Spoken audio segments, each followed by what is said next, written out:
Good afternoon, everyone. Welcome to the opening webinar of the ExChange Wales conference series on safeguarding approaches for criminally exploited children. We're delighted that the Minister for Children and Social Care in Wales, Dawn Bowden, MS, opened our conference with a video address this morning, and that can be watched on our website. So over the course of a month, we have 3 more webinars. So this is the first of 4. And we'll be releasing a video interview with a theatre company and a podcast with experts in the field. Please keep an eye on the ExChange website for updates. So today we welcome Cascade Research Centre's leading expert on the criminal exploitation of children, Dr. Nina Maxwell. Nina is a Principal Research Fellow here at the Children's Social Care Research and Development Centre at Cardiff University. She's a chartered psychologist and has been a social care researcher for over 20 years. Her current research focuses on the interface between social care and youth justice systems, with a particular focus on the criminal exploitation of children. Her previous research studies include the exploration of the service pathways for criminally exploited children, multi-agency responses, and how criminal exploitation manifests in Wales. Her research findings were used to co-produce the complex Safeguarding Wales resources with children, parents, and professionals. So the format for today's session is that Nina will present for about 35 to 40 minutes, after which there'll be an opportunity for a question and answer session. So you've heard enough from me now.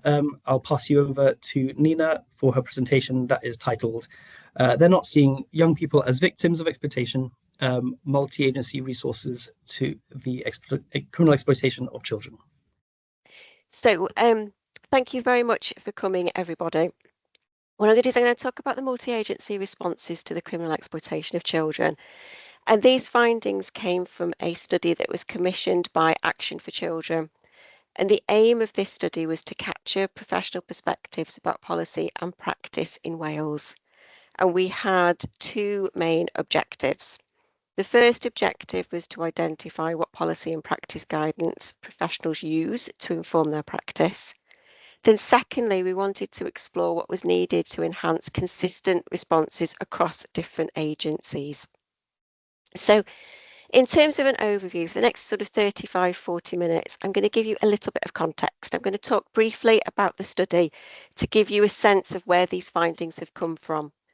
And then I'm going to give a little bit of context about the legislative background before delving into the findings.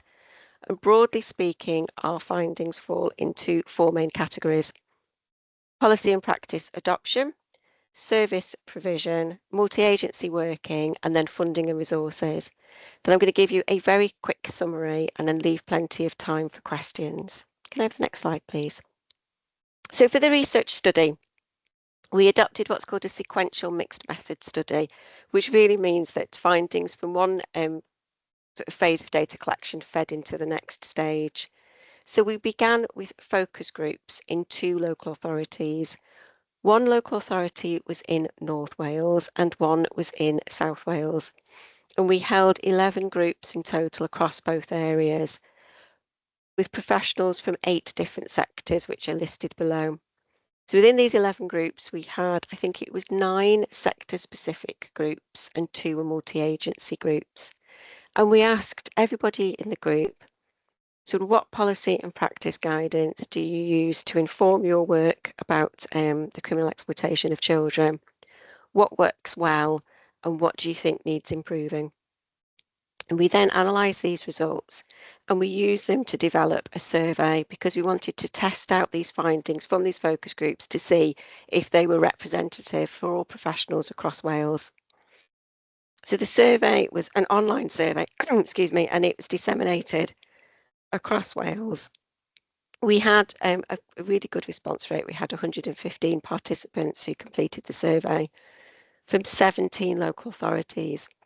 So even though this isn't representative of all 22 local authorities across Wales, we had representation across the 8 different sectors. So responses were primarily from children's services, education, police and youth justice, with fewer responses from health, housing, the third sector and youth work. But nevertheless, we did have representation from all of those sectors to feed into to our findings I'm going to talk through today. Then just briefly, I wanted to mention the co-production groups, which was the final stage of the study.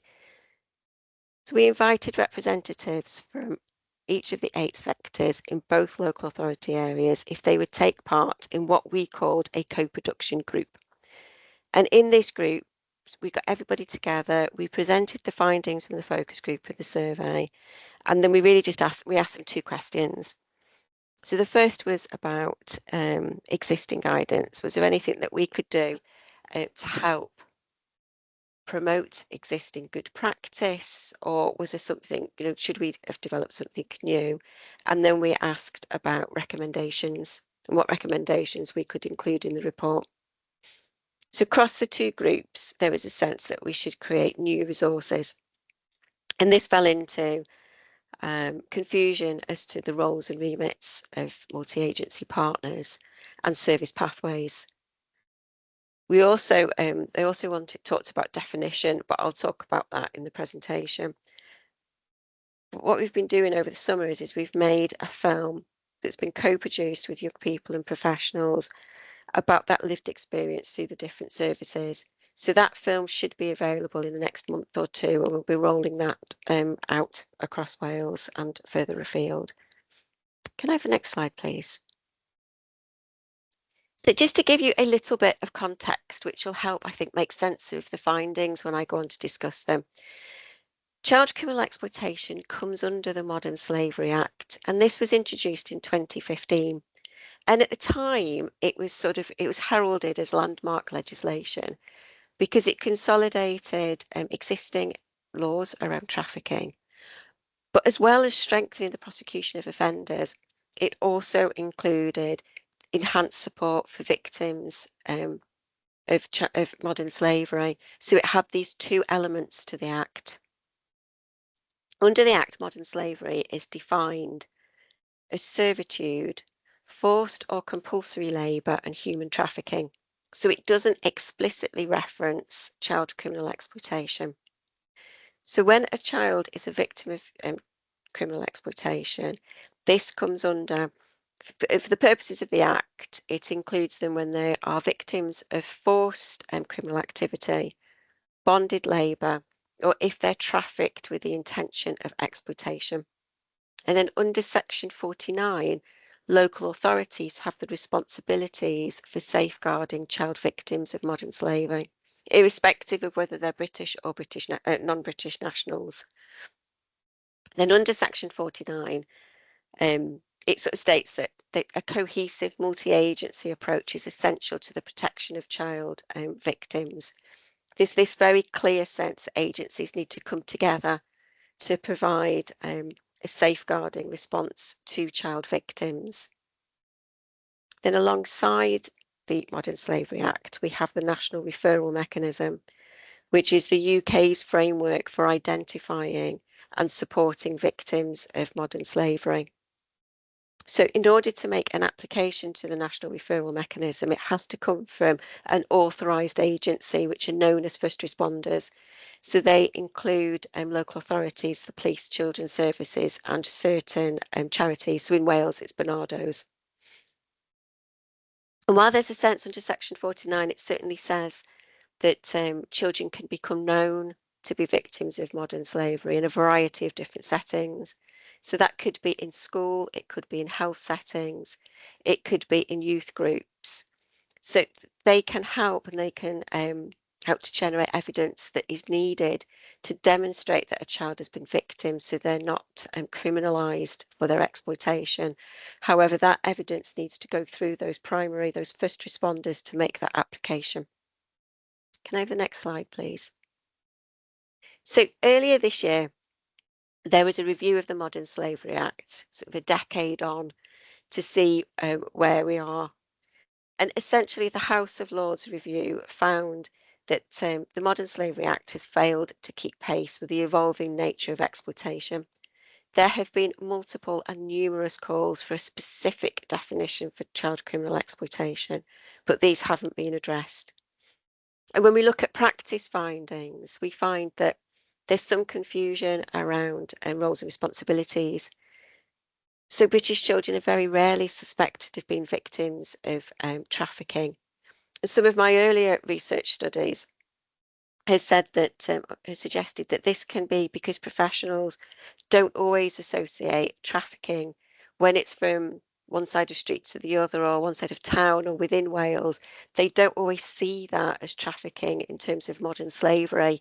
I think there's this stereotype that it refers to trafficking sort of into the UK from other countries, or into Wales from England, you know, rather than, I don't know, from Wrexham to Conway or Barry to Merthyr. So I think some of that is about professional perceptions. But also, sort of allied to this, the J Review of Criminally Exploited Children found that local authorities have given way to the police, and they concluded that too many criminally exploited children are criminalised rather than safeguarded.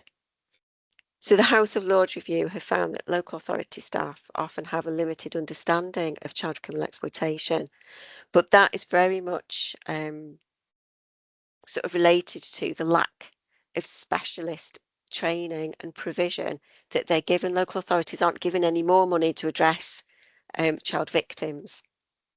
And then according to the J Review, they very strongly felt that their findings showed that exploitation should be included as a distinct form of child abuse. Next slide, please. So if I move on to the findings from our study, I've collated focus group and survey responses just to aid the narrative. Can I have the next slide, please? So one of our participants, the focus group, said that current policy and practice guidance was extensive, wide-ranging and difficult to consume. And this was really an overarching theme, that because there's no specific legislation for child criminal exploitation, it's very, very fragmented landscape.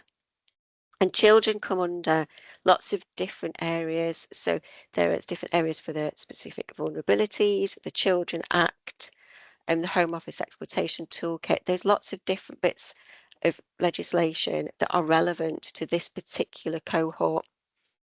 So when we asked participants in Wales, they said that they regularly refer to 11 sources of information to inform their practice. And what these results show is that 63% of people refer to the Modern Slavery Act. So this is quite low, considering that that is the primary legislation for this group. Conversely, we found that slightly more professionals refer to the Children Act and the Social Service Wellbeing Act. But when we started to dig into some of those findings, we found that there's variability across different sectors. So there's a skew, and I suppose it sort of seems, it's quite sort of logical that professionals have a preference for the practice guidance for their particular sector. So we found that the police were less likely to refer to Social Service Wellbeing Act, whereas all of the social workers who completed the survey referred to it. And I think that also is demonstrative of what Wynne and Jones call this jagged edge between services that are devolved and non-devolved services. So because justice and policing still comes under the UK government, they tended towards the sort of UK government guidance rather than the more sort of Welsh specific legislation.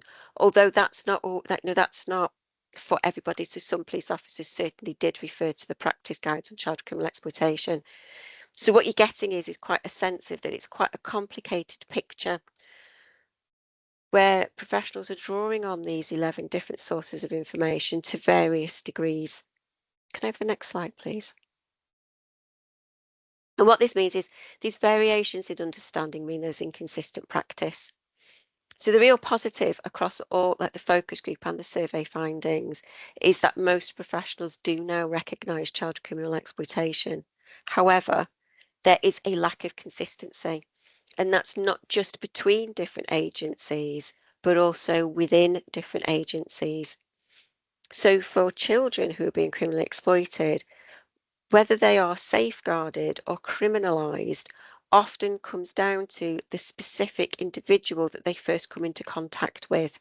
It is very much down to that individual level of knowledge and understanding. And wider findings highlighted that there's no mandatory training around child criminal exploitation. So professionals are often responsible for keeping themselves abreast of what's happening in this field.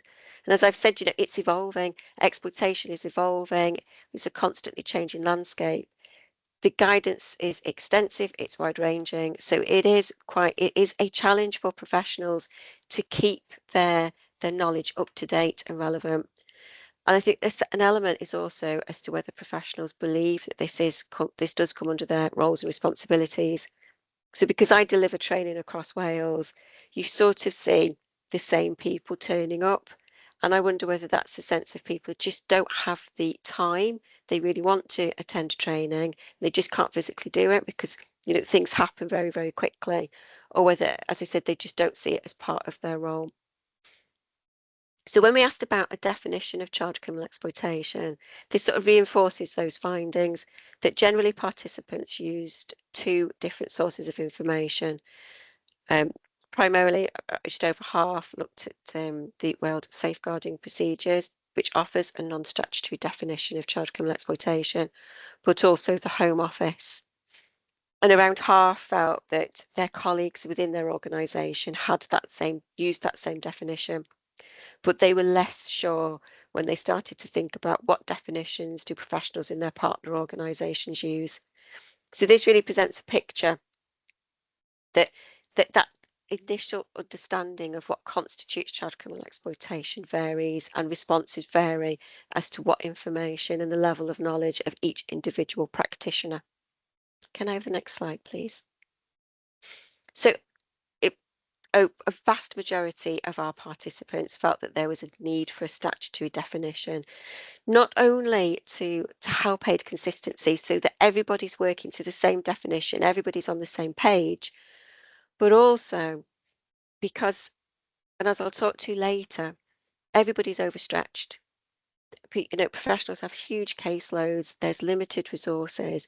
So there's really, even though professionals don't want to do this, there has to be a certain level of prioritisation. And there is a risk that criminally exploited children just won't be seen as a priority. The focus is on those children where there is sort of a legal responsibilities and duties to respond. Can I have the next slide, please? And slightly fewer, but still, a high number of our participants felt that exploitation should be included as a distinct form of child abuse.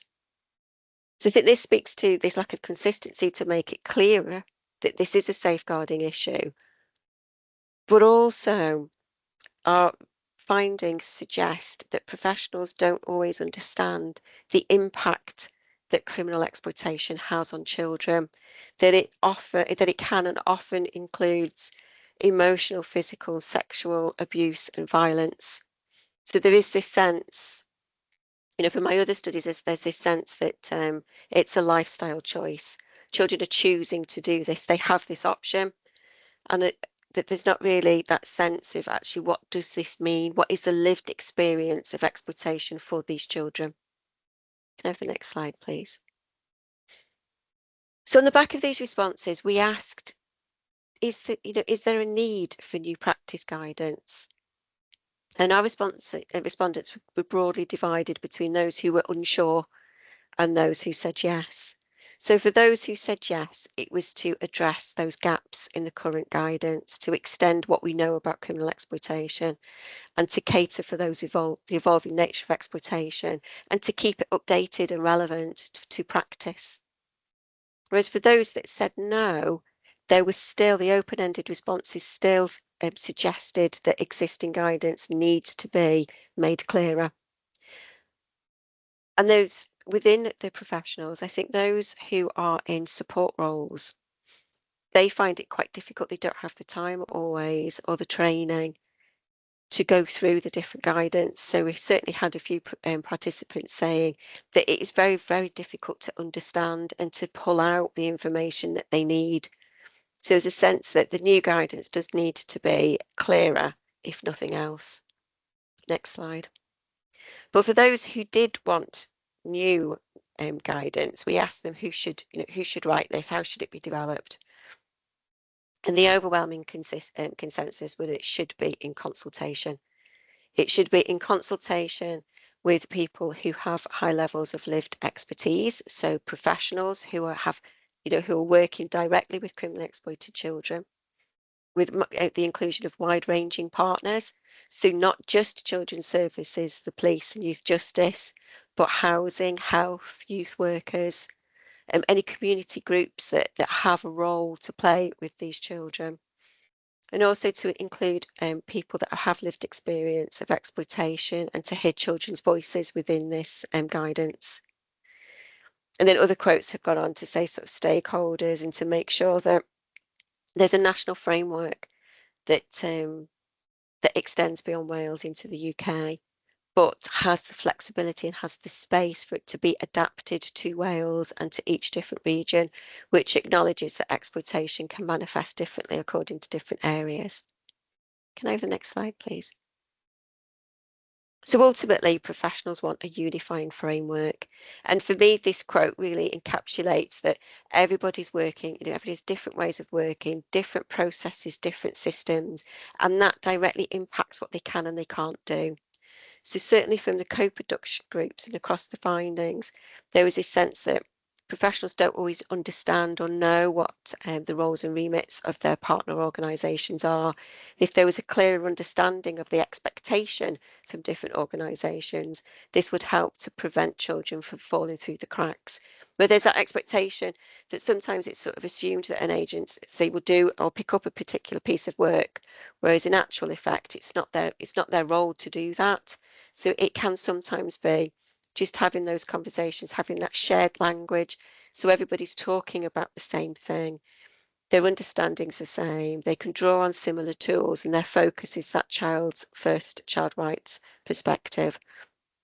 And for this framework to identify the gaps, to be looking at the unmet needs that make children vulnerable to exploitation, and those wider environmental factors as well, such as poverty, which we'll talk a bit more about later. Can I have the next slide, please?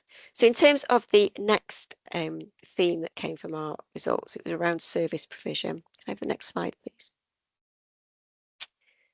So our evidence showed that there's been some real positive developments across Wales in taking a child-first safeguarding approach and a real focus and emphasis on hearing children's voices and not treating them as criminals.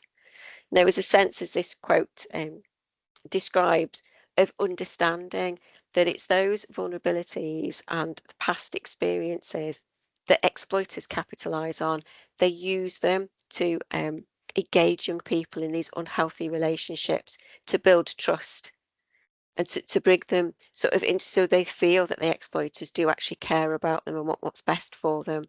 So professionals are now addressing, sort of understanding the role they have to play and working hard to actually try to understand and meet the financial, emotional and other needs that these children have. Next slide, please. When we asked about the impact of the national referral mechanism, I mean, going back to that initial slide, very few participants actually said that the NRM informed their practice. And when it came to the impact it has, while some did say that they either agreed or strongly agreed that it was positive, most were unsure. And this was primarily for two reasons. One is that the lack of support that goes alongside this NRM before children reach a decision and afterwards, and the what they deemed was to be the unacceptable waiting times to have a decision. Next slide, please. So just highlighting these waiting times, because there's a difference between areas that have devolved panels who are able to make decisions about the children in their location and those areas where it hasn't been devolved and it has to go off to the Home Office. So this focus group participant said that some children are waiting 526 days, well over a year, to get a decision. And during this time, these children are held in limbo. So this participant says, you know, we identified what the best route for this child was, but we couldn't do it because we were waiting for this decision to go back, to come back. So rather than it being a tool that does identify and support children onto sort of away from exploitative relationships onto positive pathways, it can hold them where they are, and quite often that is surrounded by that high level of risk. And the exploiters are people that are exploiting them, essentially. Next paragraph. Sorry, next slide, please. Then in terms of challenges, the overwhelming consensus was that the service thresholds are just unsuitable. We know that services weren't designed to address extrafamilial harm. So professionals talked about fighting against the thresholds, whether it's adult services or children's services. So there's a sense that they might not be at sufficient risk, so it might have no further action because the risk doesn't seem to be high enough to warrant a child in need of care and support or a child protection plan. But then for other sources of support, they may be deemed too high risk. So these children can fall through these different thresholds of different services and agencies. And we found that housing came out quite strongly as a real challenge across Wales because of the lack of appropriate housing for these children. So what that means, or what that meant, was that children end up in homeless hostels or unsuitable accommodation. And that then heightens their risk of either continued or re-exploitation. So that children will think, well, actually, if I carry on doing this, or somebody comes up to me and says, you know, if I deliver this package, I can make some money, that will then help me to get a secure place to live. And certainly in my other studies, we've heard that children don't have beds, they have one or two sets of clothing, there's no food in the fridge. So this falling between services does really leave them open to exploitative relationships because they, you know, they have very, very restricted alternatives and other options that they can reach out for. Next slide, please. And then go back to this post-18 transition. As we know, there's this, people talk about this cliff edge of support. So when children reach 18, a lot of the services then discontinue. So our participants wanted a trusted adult that can stay with children on that journey into adulthood. So really talking about these transitional safeguarding approaches that acknowledge that children need support sort of around to the age of around 25, but also, as my previous research has shown, I've got a participant said, you know, you can't think that a child is being a victim of criminal exploitation until they're 17. And suddenly when they're 18, think actually this child's culpable and, you know, they've consented to this. So this understanding that children will be continued to be exploited beyond the age of 18, and those manipulative behaviours and the traumatic things that they've experienced, the child abuse they've experienced, will then limit and reduce, it will leave them with vulnerabilities. So within this landscape, professionals queried benefits and argued that quite often children, young people need help and support to negotiate different, whether to get a job or whether it's to get benefits. So one professional described this as jumping through hoops of fire just to get the money that they were entitled to. Next slide, please. So then moving into multi-agency approaches. Next slide, please. So we heard really positive accounts of the multi-agency panels. So they may be called different things in different areas in Wales, but overall the general consensus was that multi-agency panels work very well. They get all of the agencies around the table so they can have conversations about specific children and about what needs to be done, different roles and responsibilities, and how to keep these children safe, and diversion strategies. So there was a sense that this works very, very well. Next slide, please. However, two main issues emerged. So one was about accountability. So it was suggested that the chairs of each multi-agency panel should not only assign tasks and timelines, but at the beginning of the next meeting, they should review, have these things been completed and have they been completed on time? because it was noted that there's a risk that these things they don't get completed. So each subsequent meeting, we haven't done it yet, but we'll do it for the next meeting. And all during that time, that child continues to be exploited. So professionals wanted some accountability to make sure that things get done when they should get done. And it has a knock-on effect as well for other agencies who are also trying to work with that child. And then similarly, to evaluate the different actions that are being undertaken. So professionals really talked about, if multi-agency working is going to be successful, we have to have good relationships with each other. We have to trust each other, and we have to create a space where it is safe to say, we tried it this way, and it wasn't as successful as we'd hoped. So we might try it this way instead. So it's not just acknowledging where things haven't worked quite the way that they're intended, but to be able to have different perspectives as to different ways and different things that could be tried, and a real collaboration where people can come together and work together.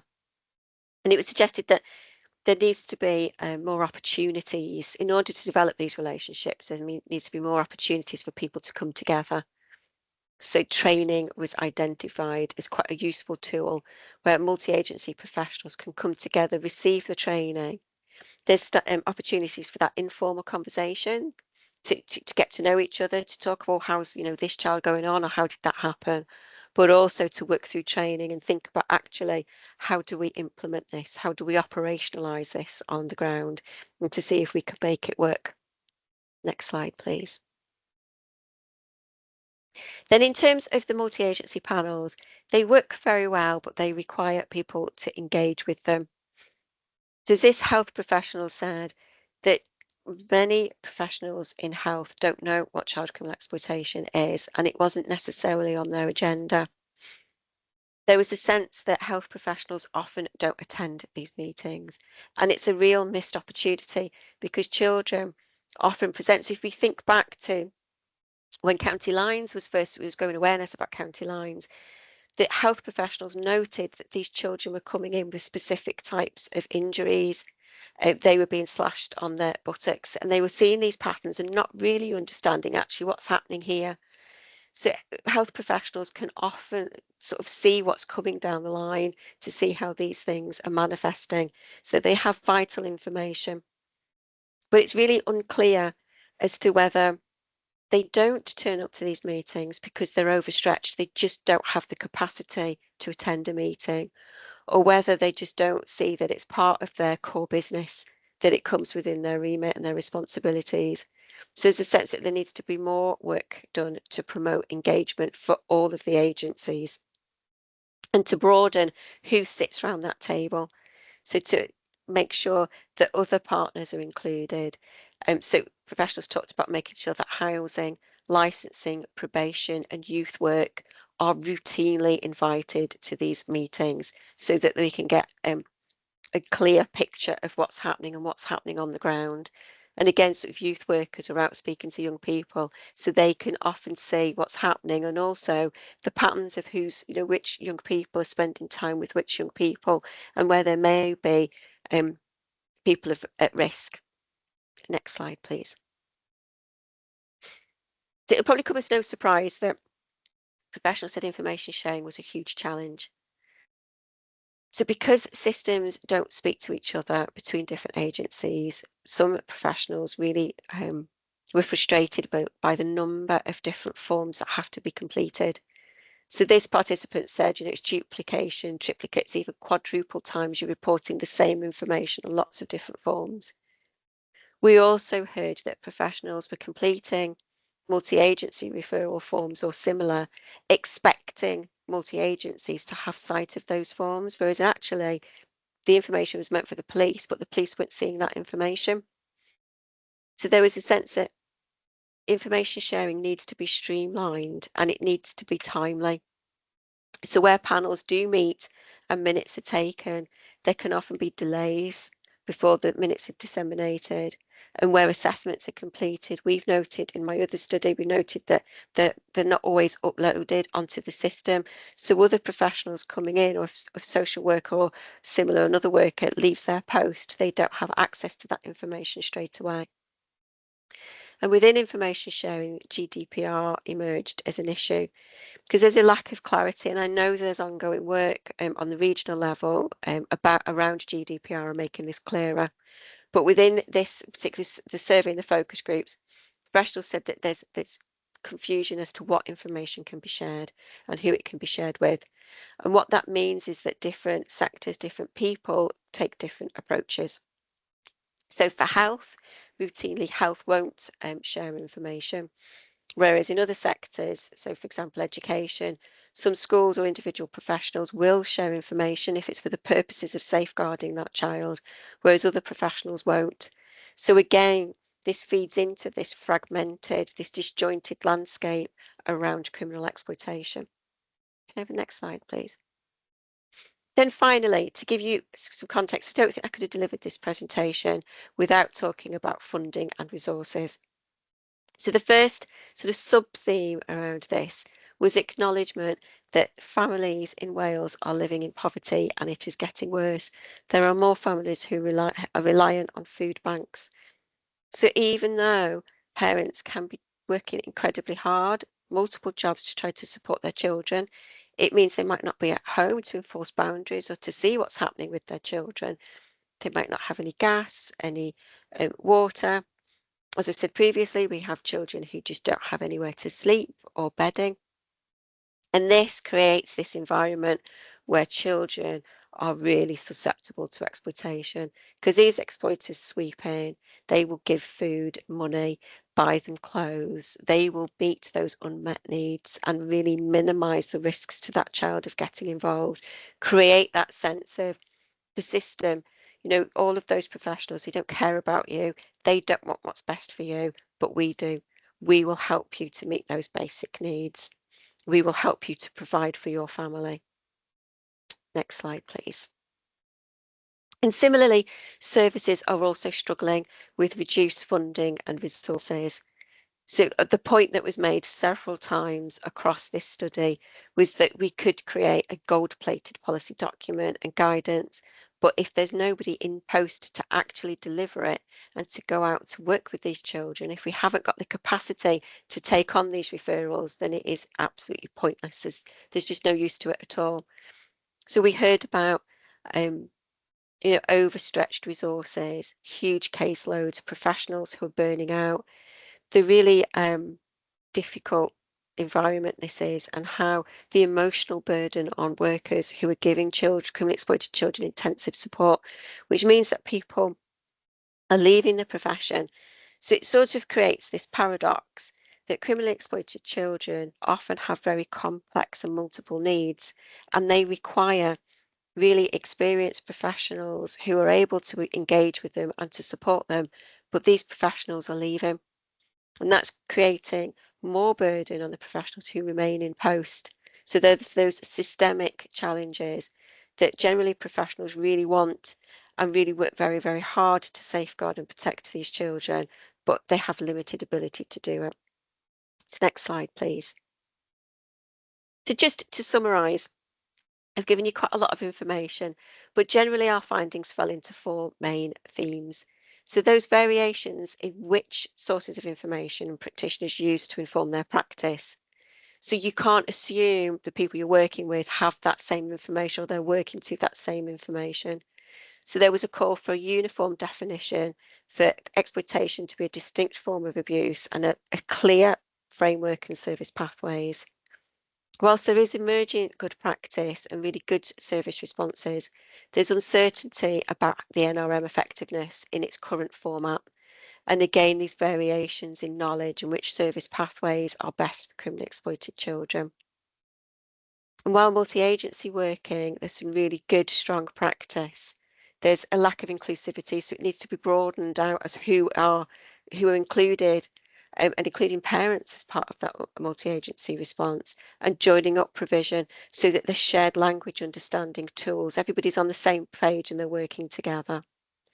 And then finally, just that that recognition that this is a tremendously difficult time, a tremendously difficult landscape to be working in, because everybody's struggling. We've got more families who are in need and struggling with poverty, and less workers. There's a lot of vacant roles across key organisations. So thank you very much. Are there any questions? I should hand over to John. While we're waiting, I can ask a first one.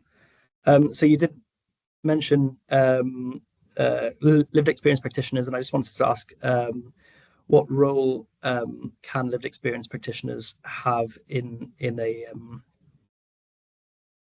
service response to the criminal exploitation of children? I'm glad you asked that, John, because that speaks to the study that we conducted together.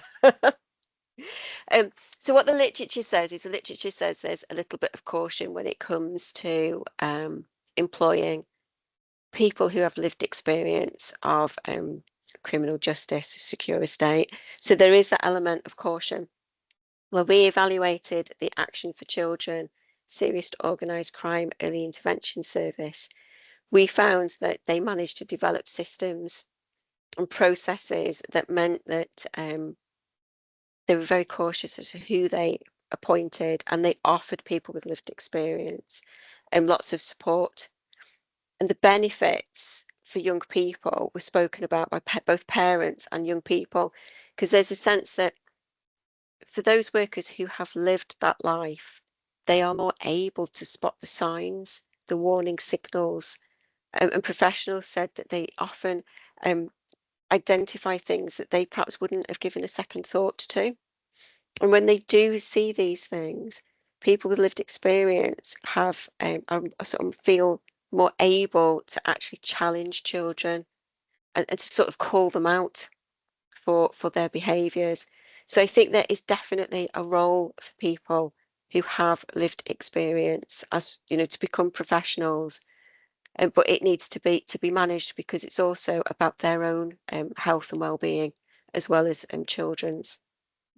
There are three questions in the chat, so I'll ask the first one. So the first one is, I'm assuming that there would be a lack of post-18 support, such as support with, sorry, I've lost it, hang on, with trauma experienced from criminal exploitation. Trust and how to build their lives moving forward must be a real challenge for these young people. In turn, the potential of lifelong mental health problems, unemployment, homelessness, etc. Yeah, exactly. Yep, I completely agree. There is a lack of help and support post-18, and the impact of exploitation does go into adulthood. So we certainly heard of children who had been supported away from exploitation and were doing exceptionally well. You know, had jobs, homes, and everything. There was, you know, they were doing very, very well, and then something happens, or something sort of triggers things, because they're not always in the right place to manage the trauma they've experienced when they're moving away. So sometimes if they meet somebody and they start a relationship, if they have children, suddenly it can all come out and put them at a risk of re-exploitation. So I think that there is a definite need for ongoing support, and support at the right time, because quite often children don't know they're being exploited, or they don't want to accept that the person that they think, you know, they look up to, they trust, and they think really cares about them, they don't want to accept. And I don't think any of us would want to accept somebody that we really care about and trust is actually using us. So it's about delivering that support at that right time, and that might be in adulthood, when they are sort of moving on to different things. Thank you. So the next question is, just wondering about the number of children who are identified as having a learning need or disability that are exploited. And then there's a follow-up question from the same person who asked, also if there are likely to be changes to CAWNSs, and that would include 17-year-olds that are not looked after. So we don't know. We don't know. There's a very strong sense, and one of the series later on is actually going to be focusing on children with learning needs. But in my data, in my other study, we've done a detailed case file analysis. And what we tended to find is that children are, you have this state with social, behavioural, emotional needs, and not all children are statemented. So it's very, very difficult to determine and scratch beyond to actually see what they are. So my sense is they are a particularly vulnerable group. And certainly in my other research studies, we found that certain children, if they've got thrill-seeking behaviours, they may be more likely to be enticed into actually will be sent to the city, and it'll be great. For children who are care experienced, or if they're in care, they may not have the same freedom as their peers. So again, they can be enticed that you can go out and we'll take you to all of these places. It's wonderful. Whereas other children just might not have a sense that that relationship is unhealthy, that they're being used. So I think there is a definite gap, and there is a scope for more sort of research and digging into. So someone's asked, we often see children at risk or exposed to child exploitation who have unidentified SEND needs. Did anything about this come through in the research? I guess that's similar to what you've just. Yeah, it does come through the research, but it's tremendously difficult to really find out what this is. I think quite often it's just given this blanket social, emotional, behavioural issues, and within that, it's almost a sense of, well, actually they're misbehaving. And so certainly working with colleagues to see if we can develop some research around this, and actually what can be done to prevent this from happening and prevent them from being that vulnerable. Do you believe that more should be done in schools to avoid permanent exclusions, which puts a child at further risk? Yes, definitely. The guidance says that a child shouldn't be excluded from school if they're being criminally exploited.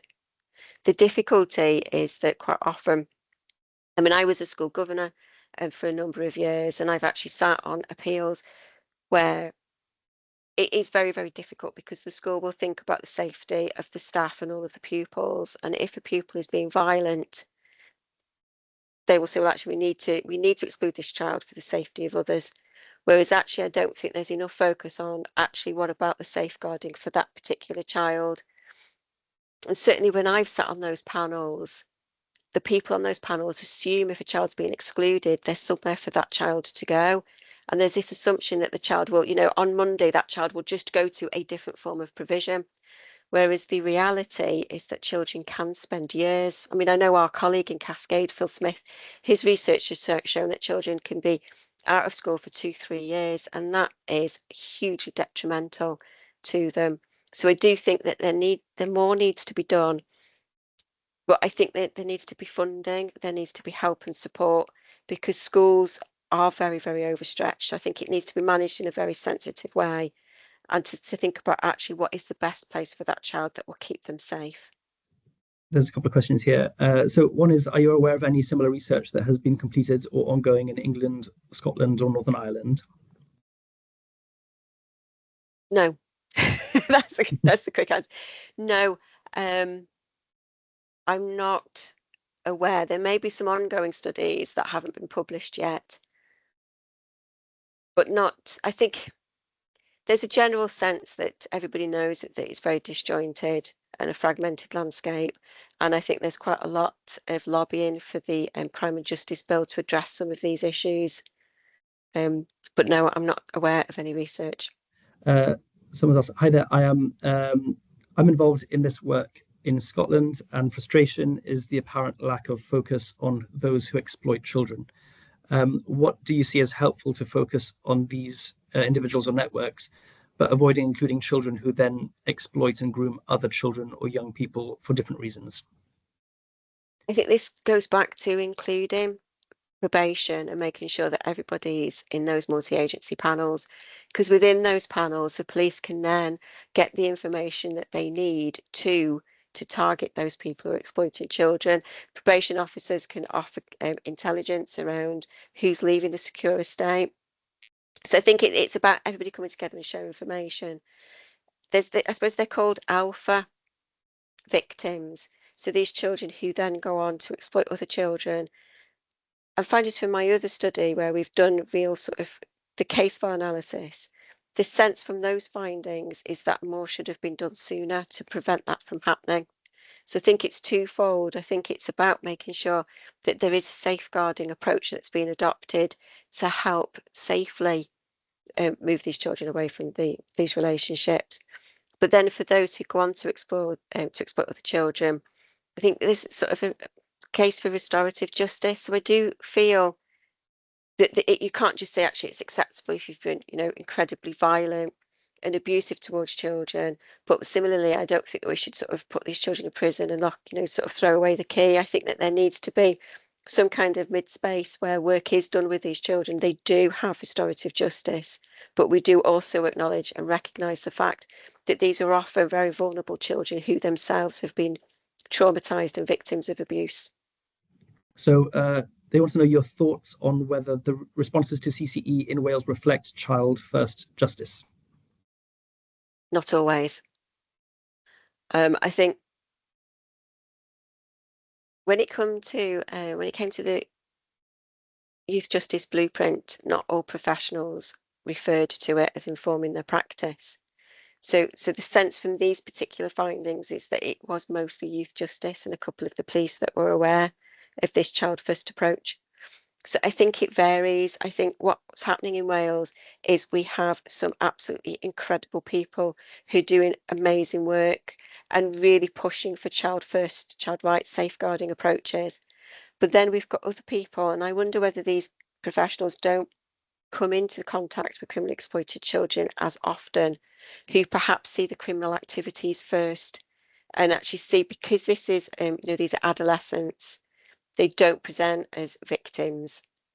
They can be really cocky, really streetwise, they can run rings around you. So they're not always seen as victims. And in those cases, I think there's a tendency to criminalise them. So I don't feel that Child First is embedded across all services and all areas of Wales. Are there any ways of protecting young people turning 18 who also want to move out of county or country? This is a challenge that we're facing in housing at the moment.